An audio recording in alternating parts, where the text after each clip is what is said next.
faut faire révision chaque temps. Là. Bonjour à toutes et à tous, bienvenue dans votre émission L'actualité en débat. Nous sommes aujourd'hui jeudi 5 novembre 2020. À ma droite, il s'appelle Abbas Issaka, directeur de publication du journal Le Mania Libéré. Abbas, bonjour. Bonjour Anita, bonjour à tous les auditeurs Téléspectateurs. téléspectateurs et téléspectatrices qui nous suivent en ce moment. Eh bien, à ma gauche, Eladj Chaboré. Bouraïma Chaboré, il est le directeur de publication du journal Le Messager, bien sûr. Chaboré, bonjour. Oui, bonjour Anita et bonjour à tous ceux qui nous suivent en Toujours ce de moment bonne humeur. et toutes celles qui nous suivent en ce moment. J'espère que la belle dame comprendra.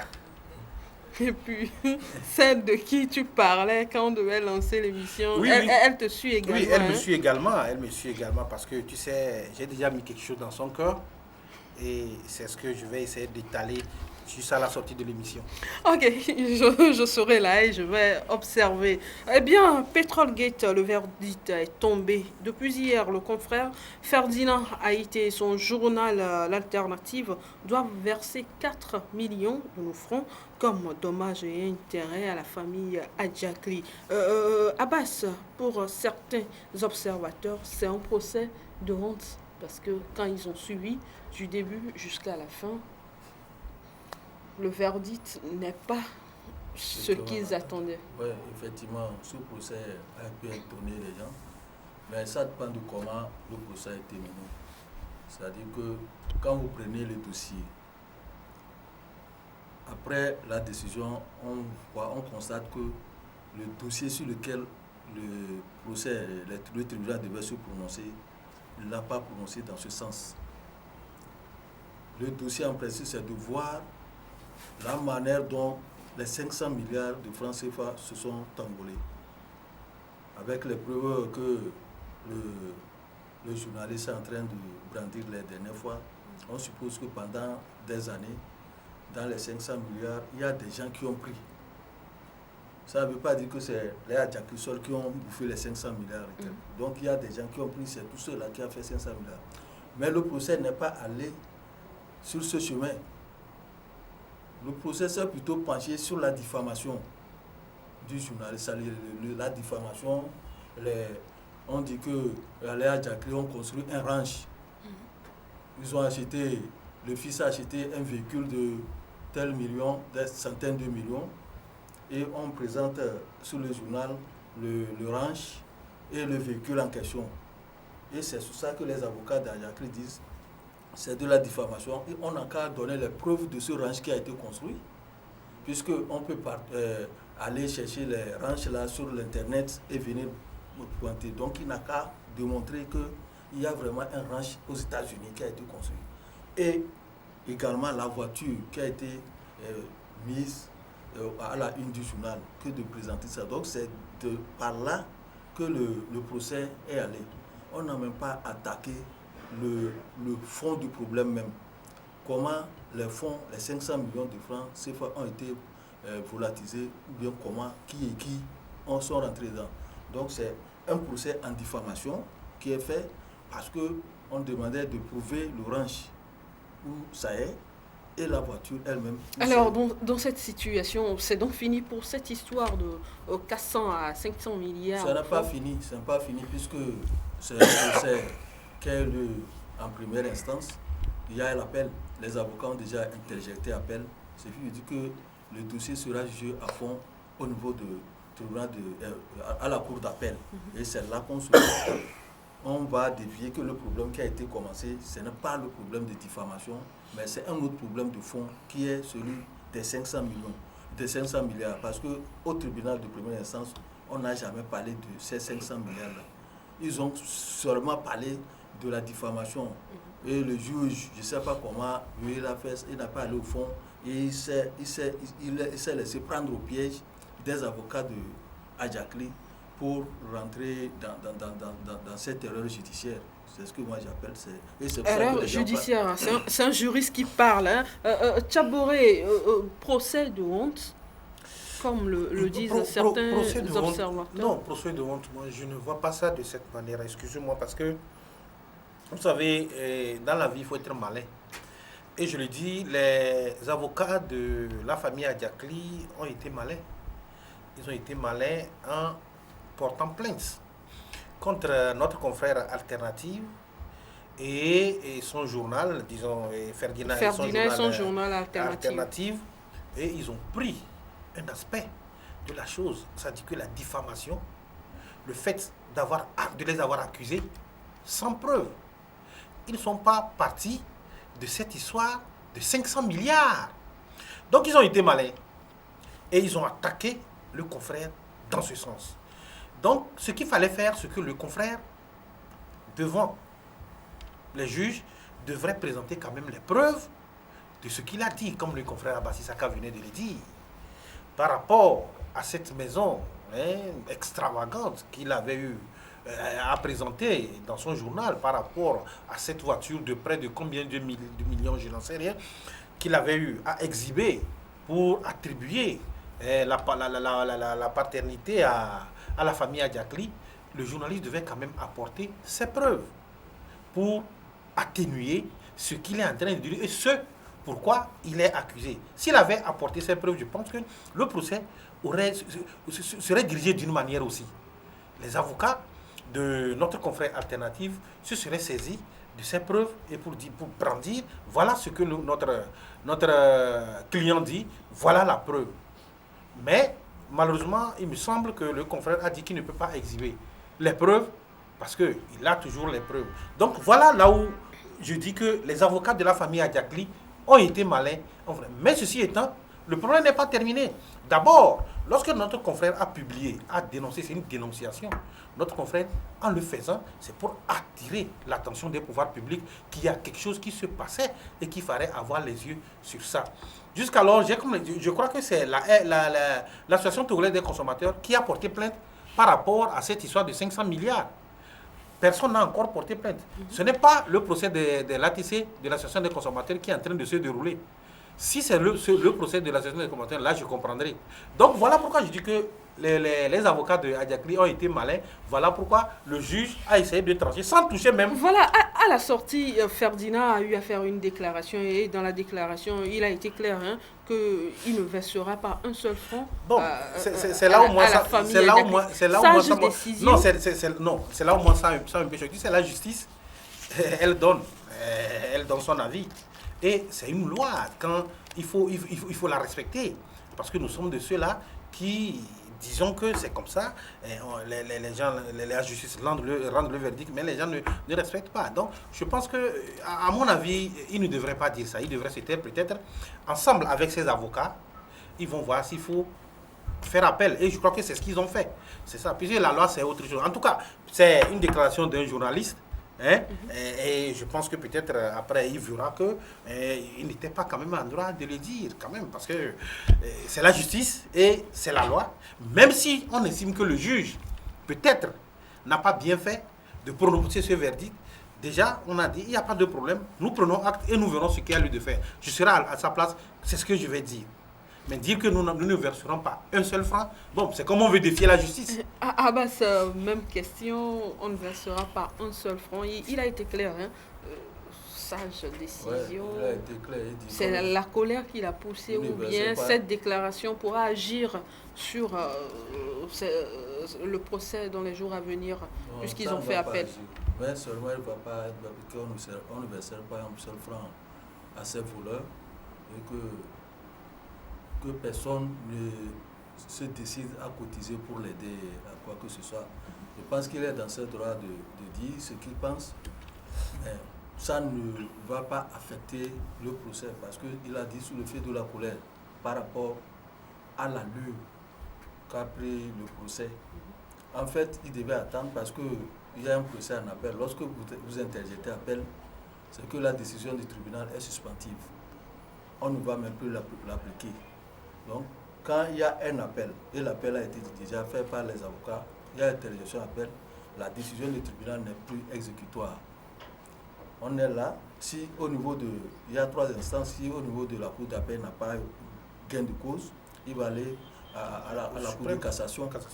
Donc, c'est là-bas. Donc, on a beaucoup de temps dans cette affaire. Et je pense que Nous avons eu des procès ici également où, en première instance, les gens ne sont pas allés au fond, mais déjà, à la cour d'appel, les juges ont cherché à voir ce qu'il y a, parce que là-bas, à la cour d'appel, c'est des juges de qualité, des juges professionnels, des anciens qui sont là-bas. Ils vont chercher à aller dans le fond. Et ça dit que les autres ne sont pas... Non, ici, là, c'est pour ça qu'on dit première instance. Première instance, c'est des nouveaux, parce que ceux-là, si tu es à la cour d'appel, c'est que tu as fait beaucoup d'expérience au niveau du tribunal de première instance. Et c'est là on vous envoie à la cour d'appel pour décider. Si vous n'avez pas d'expérience, vous ne pouvez pas aller à la cour d'appel. Si vous n'avez pas d'expérience, vous n'allez pas aller à la cour de cassation au 3e degré. C'est comme ça, c'est un échelonnement des choses, des grades. Donc ce problème qui se pose aujourd'hui, les déclarations de Ferdinand ne devaient pas les faire aujourd'hui. Et comme ça, dans ce sens, je le comprends, c'est sous l'effet de la colère, mais c'est que dès qu'il y a déjà l'appel qui a été interjecté, ça suspend la décision du tribunal de première instance. Et maintenant, ce qu'on va prier, on va même amener les juges de la cour d'appel à voir le fond du dossier, effectivement, ce dont le 500 milliards, ce dont on dit que les fonds ont disparu, puisque c'est maintenant que même le journaliste est en train de faire sortir certains dossiers qu'il met même dans son journal avec la répartition des fonds quand les gens prennent des marchés. Comment, si quelqu'un rate, il prend le marché, l'argent qui est là, qui devait aller directement au trésor public, cet argent-là est distribué entre les membres eux-mêmes. Et la liste est là, donc les preuves sont là-bas. Là, il a des preuves, mais c'est où il n'a pas de preuves, c'est là qu'Adjakri a pris, c'est les ranches et la voiture. Ici, ils ne peuvent pas attaquer, avoir raison devant les journalistes parce qu'il y a les preuves qui commencent par sortir par rapport à ceux-là qui ont pris de l'argent dans les 500 millions de francs CFA. Ici, les gens ne font pas attention, c'est qu'on va peut-être chercher à lever l'immunité parlementaire de certains qui sont déjà à l'Assemblée nationale pour venir être entendus par la justice, si les choses marchent bien. Mais pour le moment, on est déjà dans la suspension de la décision. Que les choses ne marchent pas bien. Hein. Non, moi je voudrais dire, il s'est dit que revenons un peu sur le fond du dossier. Si tu laisses, on va revenir parce que c'est un dossier qui est très intéressant, qui est très sensible, il faut qu'on en parle. Et moi je dis, le confrère, il a fait un travail intéressant.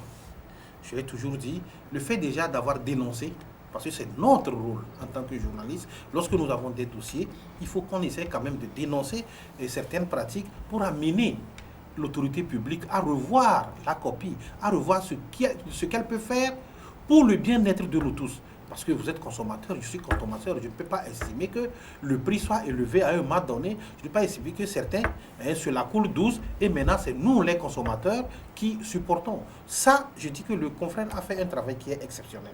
Maintenant, c'est vrai, c'est faux, on n'en sait rien. Le fait qu'il a déjà relevé la disparition de 500 milliards en l'air. 500 milliards, vous imaginez ce que c'est que 500 milliards? Donc, ça devrait plutôt amener l'autorité publique à avoir l'œil. Et d'ailleurs, c'est ce qui a amené le ministre à demander un audit, en quelque sorte, pour savoir ce que c'est, à faire une enquête, pour pondre un rapport. Donc, déjà, ça, c'est un pas. Et ça, moi, je dis félicitations quand même à Ferdinand.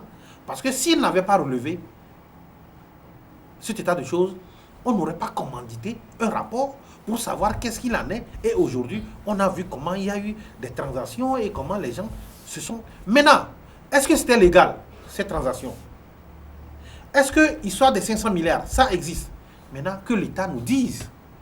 C'est à l'État maintenant, aujourd'hui, de nous dire qu'est-ce qu'il faut faire, qu'est-ce qu'il ne faut pas faire. Maintenant, là où moi, j'étais un peu choqué par rapport au rapport qui a été pondu et qui a été remis au ministre, c'est le fait que les experts qui ont été commandités pour faire le rapport donnent les recommandations. Moi, je n'ai jamais vu un expert à qui on a appelé pour vous dire faites-moi le rapport. Et vous finissez le rapport et vous dites bon, par rapport à ce rapport, faites ceci, faites ceci, faites ceci. Non, vous faites le rapport, vous remettez à celui-là qui vous a envoyé de faire le rapport et c'est à lui de prendre ses responsabilités. Donc moi je dis une chose par rapport au dossier même des 500 milliards que le confrère a fait. Moi je dis c'est un travail qui est bon. Maintenant quitte à l'autorité de prendre sa responsabilité pour voir ce qui a été dit. Est-ce que c'est vrai? Si c'est vrai et qu'on appelle ceux-là qui ont été cités de venir répondre. Si les gens sont couverts par l'immunité parlementaire, on demande au Parlement de lever leur immunité, qu'ils viennent répondre, qu'ils sont innocentés, je retourne. Donc c'est comme ça. Eh bien, depuis hier matin, des réactions fusent de partout et l'ensemble des organisations de presse a condamné lui aussi cette décision du juge. Mais certaines personnes pensent que cette sortie devrait se faire beaucoup plus tôt. Abbas, je sais que vous êtes actuellement conseiller à l'OTM. Dites-moi, est-ce que au début de l'affaire, vous avez eu à faire quelque chose? Vous avez mené des démarches, des actions par exemple? Oui, bon, quand ça a commencé, on avait entamé des démarches au niveau de la justice et au niveau même des deux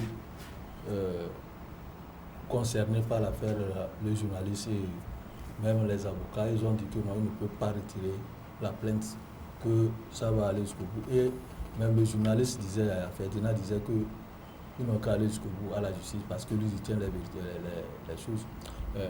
Il a toutes les preuves qu'il détient. Mais par rapport à ce qui se passe aujourd'hui, lorsqu'il y a condamnation, il faut vous asseoir.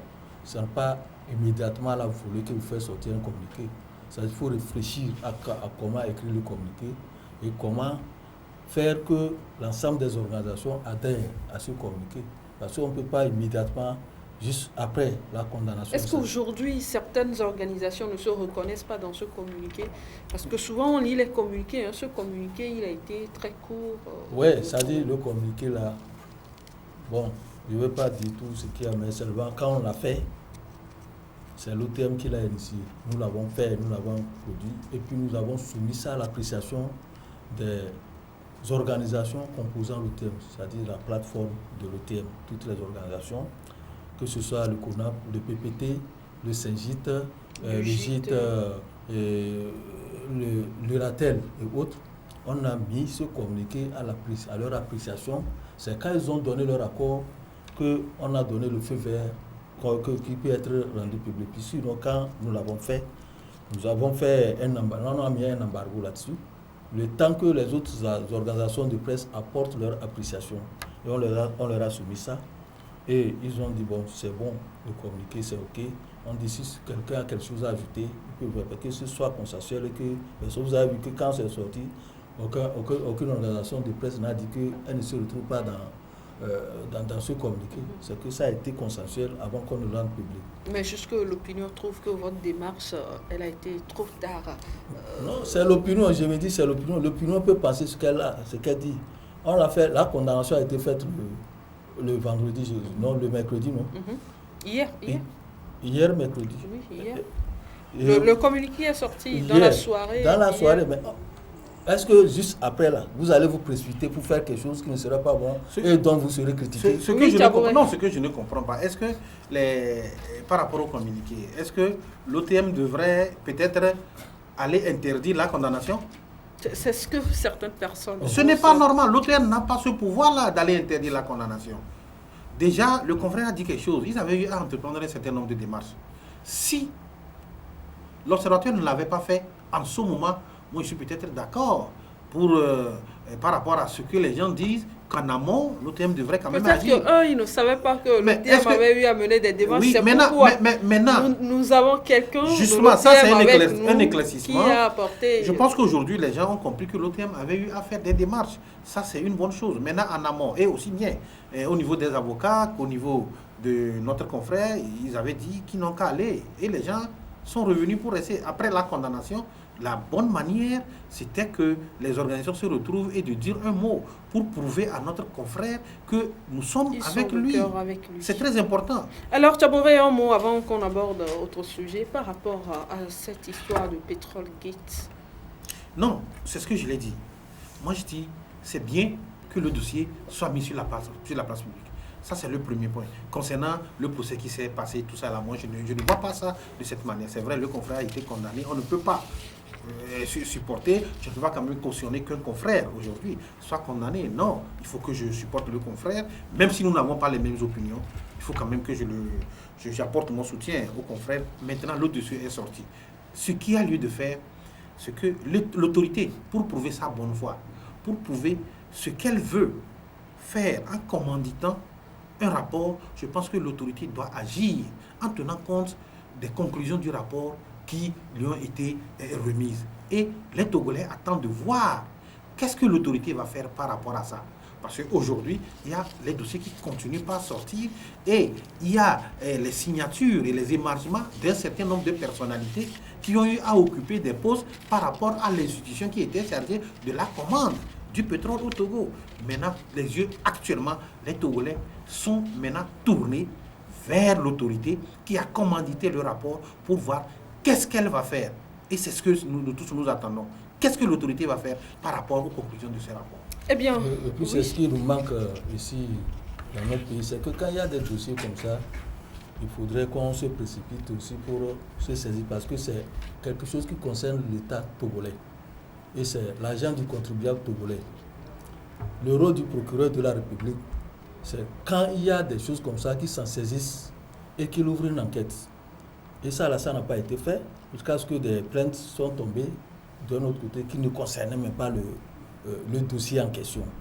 Parce que les gens ne voulaient pas qu'on parle de cet argent-là, mais ils ont maintenant dévié le débat sur un autre plan. Aujourd'hui, ce qui se passe, c'est l'autorité judiciaire qui est interpellée. Il y a aussi le Parlement qui est interpellé. Il y a des dénonciations qui ont été faites et personne ne réagit jusqu'à présent. Et à ce procès, on a vu que c'est un peu compliqué par rapport à cette situation. Heureusement qu'il y a appel qui suspend la décision du tribunal. On va voir comment ça va se passer au niveau du tribunal avec les dossiers qui sont en train de sortir par rapport aux émargements de ceux-là qui ont pris de l'argent. Ce n'est pas certainement parce qu'on est en train de recommander que la Prado utilisée par la dame, comment elle s'appelle, Madame Legazim, la Prado qu'elle utilise également, c'est le comité là qui l'a acheté, M. Aomezounou, de la même chose. Donc aujourd'hui on dit de leur remettre, rembourser l'argent là qui a été pris, c'est pour l'État togolais, c'est pas pour eux, c'est pas pour le comité là, c'est quelque chose qui appartient à l'État. Maintenant il appartient à l'autorité judiciaire de réagir face à cette situation. Autre sujet dans cette émission, c'est le Conseil des ministres. Le Conseil des ministres s'est réuni hier, c'est le deuxième du gouvernement Victoire Tomega Doubé. Le Conseil a examiné 2 avant-projets de loi, un projet de décret côté 5 communications. Nous allons nous intéresser dans cette émission à l'une des communications, c'est celle relative à la sécurité routière présentée par le ministre en charge des transports routiers. Ainsi donc, une politique nationale de sécurité routière sera mise en place pour renforcer les dispositifs de surveillance et de contrôle routier. Tchaboré, ce dispositif pourra réduire le nombre d'accidents sur nos routes. Oui, moi je pense que c'est une bonne chose. Parce que quand vous suivez un peu le communiqué final, c'est la raison principale pour laquelle ce dispositif...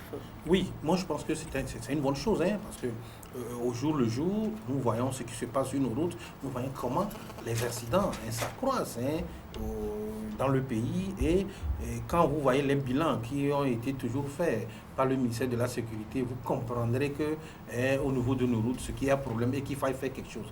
Et c'est en cela que je dis que le gouvernement a bien fait de pouvoir se pencher sur la question et prendre les dispositions pour mettre en place des structures pour contrôler ou bien réguler également la circulation et faire en sorte que, au niveau de la sécurité routière, que des dispositions soient mises en place pour réduire en quelque sorte ces accidents de la route. Et même, je pense que le gouvernement est en train de concrétiser un projet qu'il avait déjà. Parce que je me rappelle, il y a de cela, je crois, 1 ou 2 ans, et le problème s'était posé. Et le ministre de la Sécurité avait eu à le relever.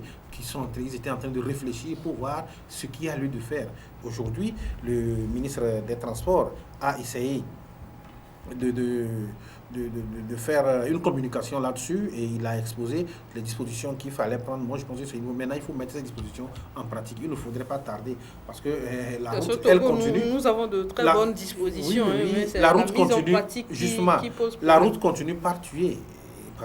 Et je pense que ce qui va être fait, ça va aller d'abord au niveau de l'Assemblée et que l'Assemblée va peut-être voter une loi pour institutionnaliser ce qui va être maintenant. Si l'Assemblée est il faut que dans la pratique, ça soit également dans la pratique, parce que nous avons vu certaines lois qui ont été votées au niveau de l'Assemblée, mais dans la pratique, on ne le fait pas.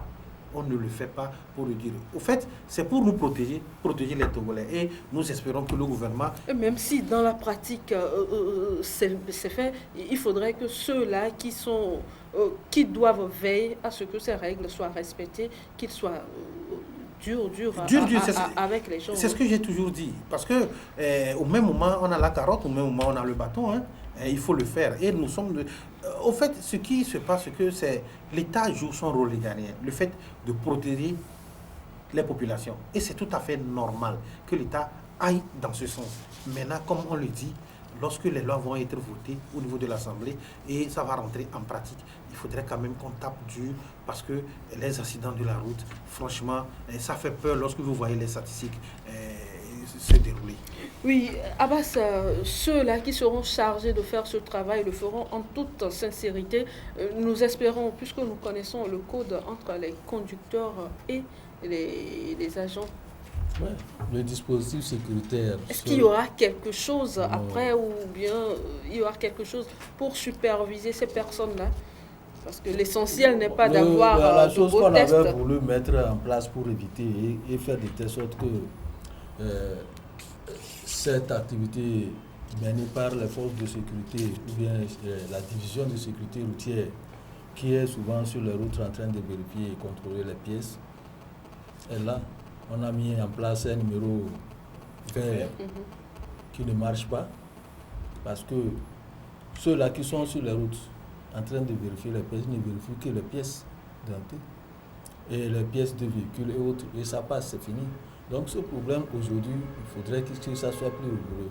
En temps, on avait parlé de mettre des radars sur les voies pour voir ceux-là qui font la vitesse.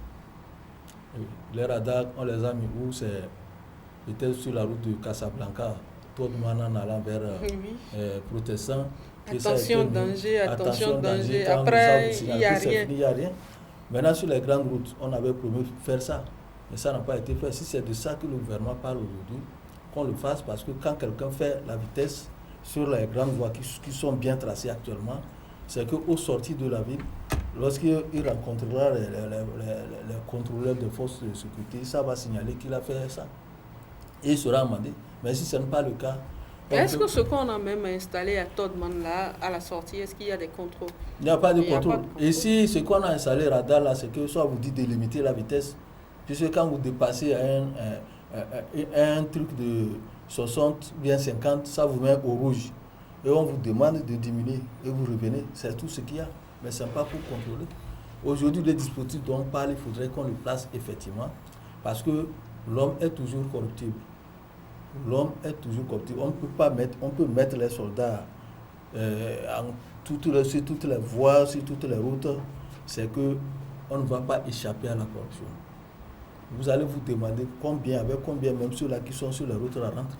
C'est pour cela que des forces de sécurité veulent toujours être sur la route. C'est-à-dire qu'il y a certains qui veulent être affectés là-bas pour être sur la route. Donc, il y a l'argent sur la route. Il y a l'argent sur la route. Moi, je ne sais pas si les gens suivent un peu. Il y a une émission qui passe souvent les dimanches sur TF1 et une autre sur M6. Et on appelle ça 7 à 8. Quand vous suivez ça, il y a des choses qui se passent en France avec des dispositifs spéciaux par rapport à la sécurité routière. Quand vous suivez l'émission, ça, c'est séduisant. C'est séduisant parce que, d'abord, lorsque les forces de l'ordre qui sont sur la route, ils vous arrêtent par rapport à une infraction donnée. Soit vous conduisez trop vite, soit vous conduisez, vous avez bu sous le fait de l'alcool. Il y a des amendes qui sont faites. On vous amène à la police, on vous fait des amendes, on retire votre permis et vous devez le repasser pendant un temps donné. Et ça a donné des leçons. Les gens ont témoigné, ça a donné des leçons. Et certains étaient obligés de dire que prochainement, ils ne vont plus faire. Et c'est bon, c'est une bonne chose. Moi, je pense que si on pouvait le faire ici, dans notre pays, ça va être bien. C'est vrai, au début, ça va être un peu difficile. Comme le confrère le disait, je pense que de ces idées, il y avait eu de ces idées de par le passé. mais c'est le fait de les concrétiser qui est problème. N'oublie pas aussi que... Peut-être que c'est un problème de moyens. Justement, c'est ce que j'allais dire. N'oublie pas aussi que l'État, pour chercher les moyens, chercher les partenaires pour pouvoir faire, ça va peut-être prendre du temps. Mais aujourd'hui... Alors, il faudrait qu'on ait le moyen nécessaire avant de faire la... C'est ce que j'ai dit. Aujourd'hui, moi, je pense que le fait que l'État soit revenu sur la question, on estime que l'État a peut-être eu la clé par rapport à ses moyens et l'État veut mettre en pratique ce qui va être fait. Tout compte fait, c'est une bonne chose. Le fait déjà d'avoir pensé, revenu sur la question, et le fait d'avoir pensé... Qu'est devenu notre fameux Alcotest? Justement, non, l'Alcotest, c'était aussi un essai. C'était aussi un essai. Et puis, c'était pas mal en quelque sorte. Mais vous avez vu comment les gens ont pris. Les Togolais, la manière dont ils ont dénigré ce truc-là. Vous avez vu ici, sur les réseaux sociaux, les gens n'en voulaient pas. Et les gens ont essayé de dénigrer le ministère de la Sécurité par rapport à ça, alors que c'était une bonne chose. Le ministère de la Sécurité, en le faisant, le faisait pas pour lui-même, mais pour protéger les populations. Et finalement, par rapport à des critiques, le ministère était obligé de suspendre cette histoire d'Alcotest. Alors qu'en fait, c'était une bonne chose. Ça, je vous l'ai dit. L'Alcotest, c'était une bonne chose. Comme je l'ai dit par rapport à cette émission, il y a l'Alcotest sur les routes et on vous plonge ça dans on vous dit de respirer, vous respirez et on capte, on voit si vous avez bu et on vous amende par rapport à ça. Moi je pense que c'est une bonne chose, mais les Togolais ne l'ont pas compris de cette manière. Vous avez vu toute la rente, toutes les critiques qui ont entouré l'apparition ou bien l'arrivée de cet instrument d'espérance. Donc c'était obligé. Même si on critique, si on le fait pour notre bien-être, il fallait continuer. Mais il fallait les critiques, on les a toujours. Nous sommes au Togo, il faut penser au nous sommes au bien-être de Togo la et population. on se connaît.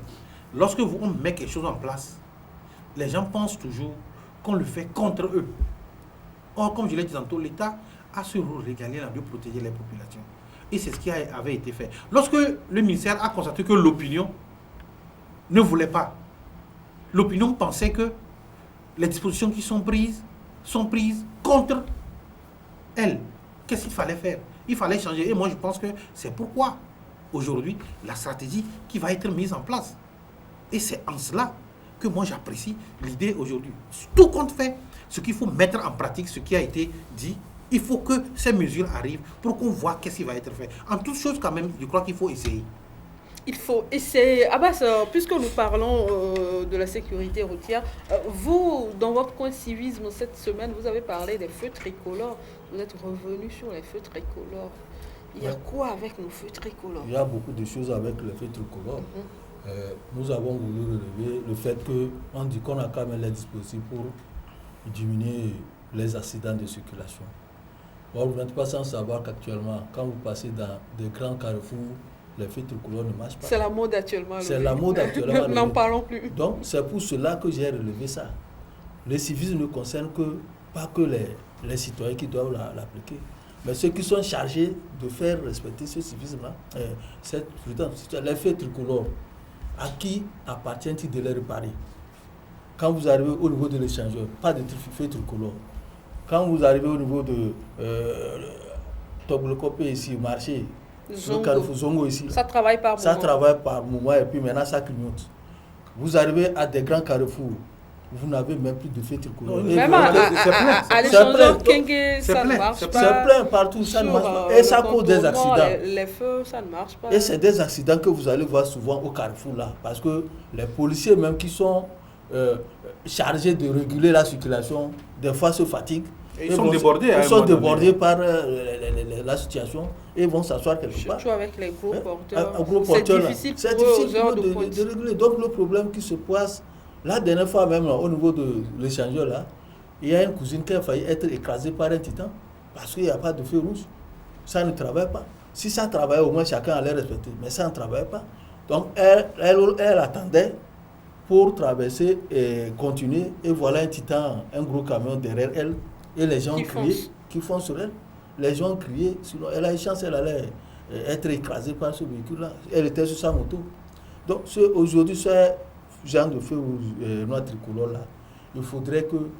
Maintenant, c'est la décentralisation. Je ne sais pas si c'est les communes, les mairies qui vont les réparer ou solliciter des subventions au niveau du gouvernement pour les réparer. Sinon, aujourd'hui, là, c'est très dangereux par rapport à ces feux rouges-là. C'est pour cela que nous avons dénommé la problématique des feux rouges au Togo. Eh bien, nous enchaînons avec la une des journaux.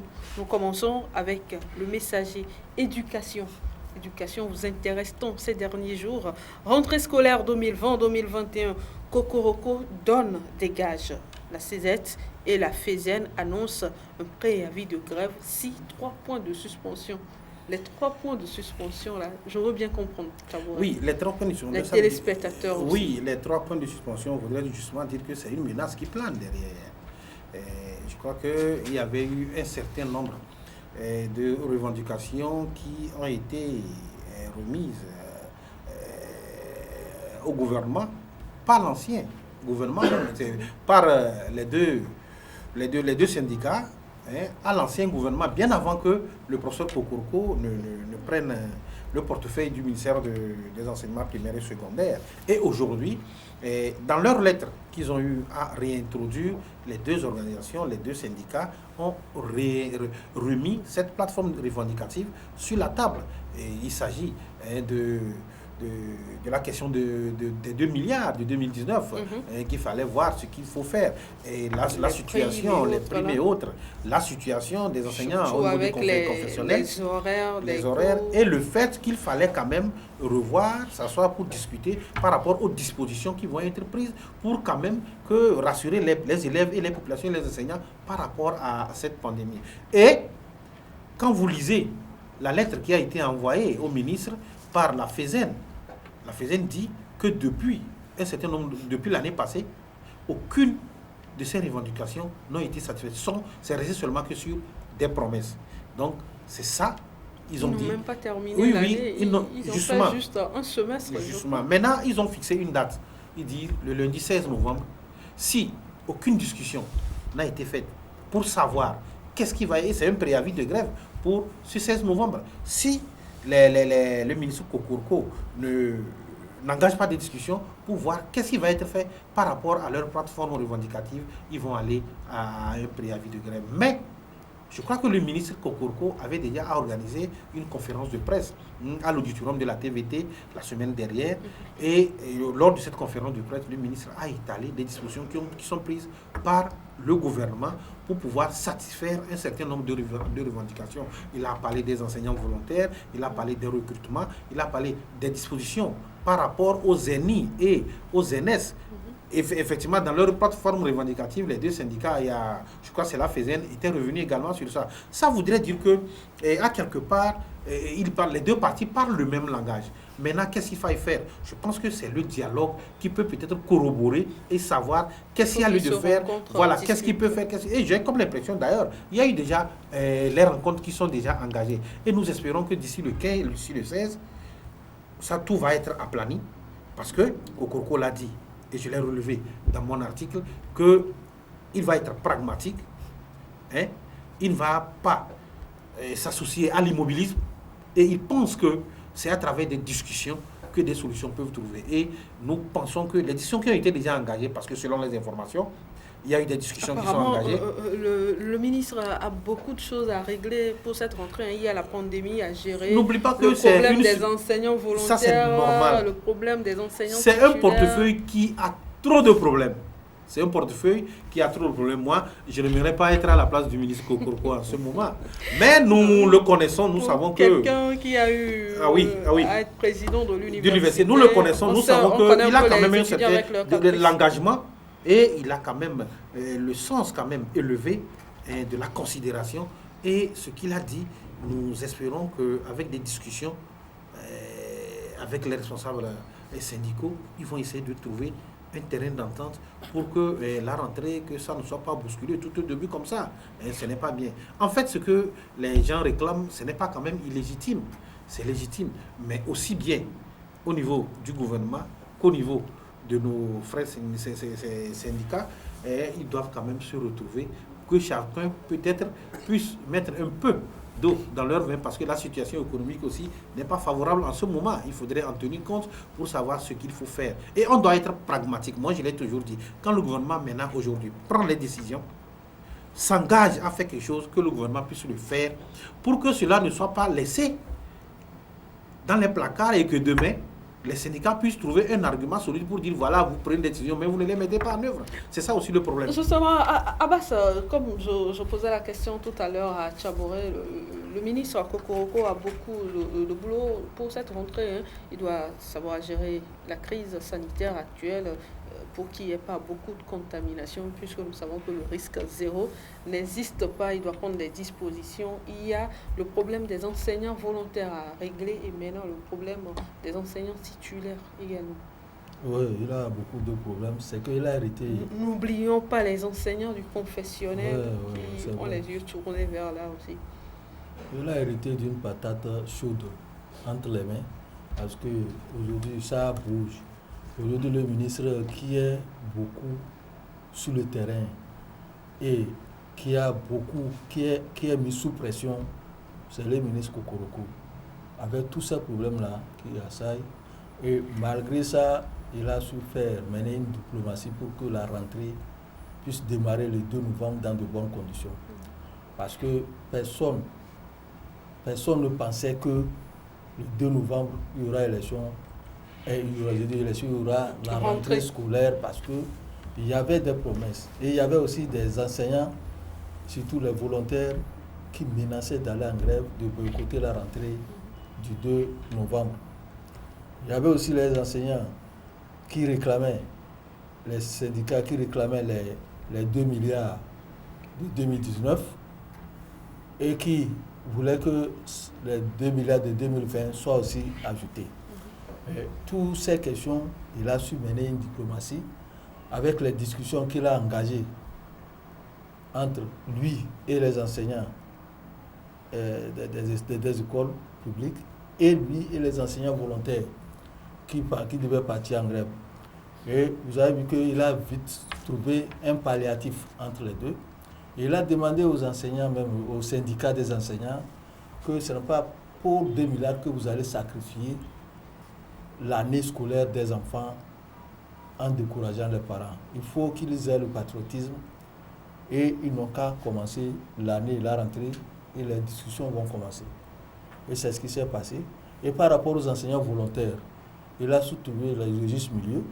Un concours de recrutement sera organisé pour engager. Alors un quota a été même trouvé pour réserver aux enseignants volontaires.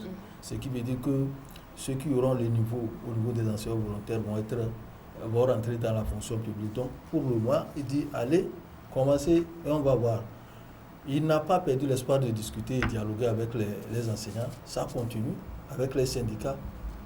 Quel que soit le cas, je sais que les enseignants sont en train de mettre la pression pour qu'ils ne les oublient pas. C'est pour ça qu'ils doivent mettre la menace de grève pour le 16, tout ça là, ça va aller. Je ne suis pas sûr qu'ils vont aller parce que les discussions vont se poursuivre. Puisque les discussions sont en cours, ça va aller. Donc ce qui veut dire que l'année ne sera pas troublée comme ça, puisqu'il y a en même temps le Covid-19 qu'il faut gérer dans cette histoire où il faut que les établissements soient pourvus de lave-mains et autres. Non, moi je pense que rapidement. La plupart du temps, l'erreur que nous commettons, et je pense que par rapport à ce qui s'est passé, nous avons acquis tellement d'expérience pour ne plus commettre ces erreurs. C'est le fait de ne pas accepter rester à la table de discussion. En toute chose, quels que soient les problèmes, je pense que c'est autour d'une table qu'on peut trouver des solutions. Il faut discuter. Effectivement. Et puis comprendre une chose, lorsque nous venons et nous avons un certain nombre de revendications, il ne faudrait pas qu'on s'attende à ce que tout ce que nous avons dans notre sac comme revendication soit satisfait. Non. On peut peut-être prendre un peu et maintenant on avance. Il faut accepter, il faut quand même prendre un peu en avant. Avec le temps, on aura tout ce qu'on désire. Moi j'estime et je pense, j'en appelle quand même à la conscience. Je sais que les syndicats aussi, ils pensent, et puis ils sont également les parents d'élèves, ils vont quand même comprendre pour que par rapport à leur plateforme revendicative, qu'ils puissent accepter ce qui va leur être fourni. Et j'en appelle également au gouvernement pour que ce qui va être promis soit fait. Eh bien, continuons avec la une des journaux, cette fois-ci avec le Mania Libéré. Le Mania Libéré, Abbas, vous avez titré « Programme d'appui aux pistes rurales. L'État exige plus de rigueur et de discipline de la part des entreprises nationales de BTP ». Oui, effectivement, vous n'êtes pas sans savoir que... Ils ne sont pas disciplinés. Oui, voilà. L'une des priorités du gouvernement actuel, c'est les pistes rurales qui veut tracer pour faciliter la circulation des biens de produits, le coton et autres entre les... Quand vous allez dans les hameaux les plus reculés, il n'y a pas de piste pour aller, alors que les gens sont en train de faire de l'agriculture, faire des productions qui sont difficilement accessibles parce qu'il n'y a pas de piste rurale. Oui. Donc, je suis allé une fois lors d'une tournée, j'ai regretté le jour. Ouais, maintenant, le gouvernement dit nous allons mettre, le gouvernement a parlé de 4000 km de pistes rurales à tracer. Et pour tracer ces pistes, c'est à qui on donne? C'est aux sociétés de PTP nationales. On ne va pas aller prendre quelqu'un de l'étranger pour venir mettre les pistes rurales. Au moins, nos sociétés nationales de PTP doivent commencer par apprendre à avoir de l'expérience. Mais vous allez voir que lorsqu'on va leur donner ces marchés, il y a manque d'expérience, il y a manque de discipline, il n'y a pas de rigueur et finalement les travaux sont bâclés et des fois même ça ne finit pas. On ne laisse pas et on dit qu'il n'y a pas de moyens pour continuer. Des fois même ils prennent des moyens mais ils ne finissent pas, les moyens finissent avant les travaux. Donc, reste à savoir comment ces moyens ont été utilisés, c'est ça. Donc, il n'y a pas de discipline à leur niveau. C'est pour cela que la dernière fois, le ministre Tchédé, qui faisait la ronde au niveau de l'intérieur, a mis en garde ces entreprises nationales. C'est ce qui nous a intéressés, de faire de telle sorte que lorsque vous allez avoir, puisque c'est eux qui vont avoir les marchés pour le traçage des pistes rurales, lorsqu'ils vont avoir ces marchés, qu'ils fassent tout, au moins qu'ils mettent de la rigueur et de la discipline pour que demain encore, s'il y a quelque chose à donner, on puisse leur donner, on leur confie ça. Et pour les grandes voies, on peut leur confier. Parce que c'est moi, j'ai fait partie de ceux-là qui ont toujours Tchabouré, j'aurais voulu que vous prononciez sur ce sujet, mais j'ai un autre dossier pour vous que je voudrais que vous abordiez avant la fin de cette émission. On n'a plus assez de temps, mais en 2 secondes, vous vous prononcez par rapport au sujet d'Abbas. Oui, mais par rapport au sujet d'Abbas, les entreprises nationales de BTP. Oui, moi je faisais partie sincèrement de ceux-là qui ont toujours critiqué le gouvernement par rapport à cette politique qui consiste à remettre les marchés qu'on doit exécuter surtout au niveau des BTP sur le marché à des entreprises étrangères. J'ai toujours critiqué et je continuerai par critiquer. Aujourd'hui, nous avons des entreprises qui sont dignes, qui peuvent faire le travail. Mais au même moment, il y a des entreprises que je dirais qui sont des entreprises qui mettent irresponsables. Et c'est en cela que moi j'ai apprécié la démarche du ministre Tchédé Issa. Il faudrait taper le poing sur la table lorsqu'il faut taper sur le poing sur la table. Parce que ce qui va être fait, et vous avez vu la manière dont le gouvernement là, veut mettre, parce que c'est le travail qui est axé sur les résultats. Si en amont on ne prend pas de ces dispositions et qu'on attend au finish, on voit les gens qui bâclent encore les travaux après que le gouvernement est débloqué, c'est que ça va être un problème. Et ça, je crois que le ministre Tchédé Issa a bien fait. Aujourd'hui, il faut désenclaver. Et quand on désenclave, vous savez, le développement à la base, c'est de cela qu'il s'agit. Quand vous désenclavez, ça va permettre à nos communautés de pouvoir faire évacuer ou bien de pouvoir faire transiter les produits qu'ils essaient de produire. Et c'est en cela que je dis que c'est une bonne chose. Merci. J'ai encore combien de minutes, Souné 5 minutes, je crois. Tchabouré, le sujet... C'est un temps, vous l'avez fait sortir brièvement sur ce plateau, mais aujourd'hui, ça se retrouve à votre une, la pédophilie dans l'église catholique. Une fille de 16 ans tombe enceinte d'un prêtre à Lomé. Anita, je n'avais même pas envie d'aborder ce problème parce que ça fait mal. Je pense que depuis hier, je n'ai cessé d'avoir les coups de fil, ça il faut le dire. Même sur mon WhatsApp, les gens m'écrivent, ils voudraient que je donne le nom de ce prêtre. Alors que je suis tenu... vous n'allez pas donner le nom. Non, je ne vais pas donner. Je suis tenu quand même par le secret professionnel de garder le même. Si nous avons dénoncé, c'est parce que ça n'est de trop. Ce n'est pas la première fois. Il y en a plein au Togo. Il y a des choses qui se passent. Lorsqu'on va vous étaler ici, ça va vous faire froid au dos. Ça, je vous l'ai dit. Et il y a beaucoup de choses qui se passent au niveau de l'église catholique par rapport au phénomène de grossesse de certaines jeunes filles. Et après, les gens rentrent dans les négociations. On soudoie la famille et on ferme la bouche de ces familles-là. Il y en a, ça existe. Des hommes de Dieu. Les hommes de Dieu. C'est là-bas que ça fait mal. C'est en cela que ça fait mal, Anita. Je pense que ceux qui m'ont appelé, que tous ceux qui m'ont écrit, je leur ai dit, ils ont lu le truc. D'ailleurs, je ne suis pas le seul à avoir produit cet article. Il y a le confrère du site d'information afripresse.tg qui a également produit. Olivier. Oui, Olivier Adia qui a également produit le papier. Et je vous le dis, ce sont des faits qui sont réels.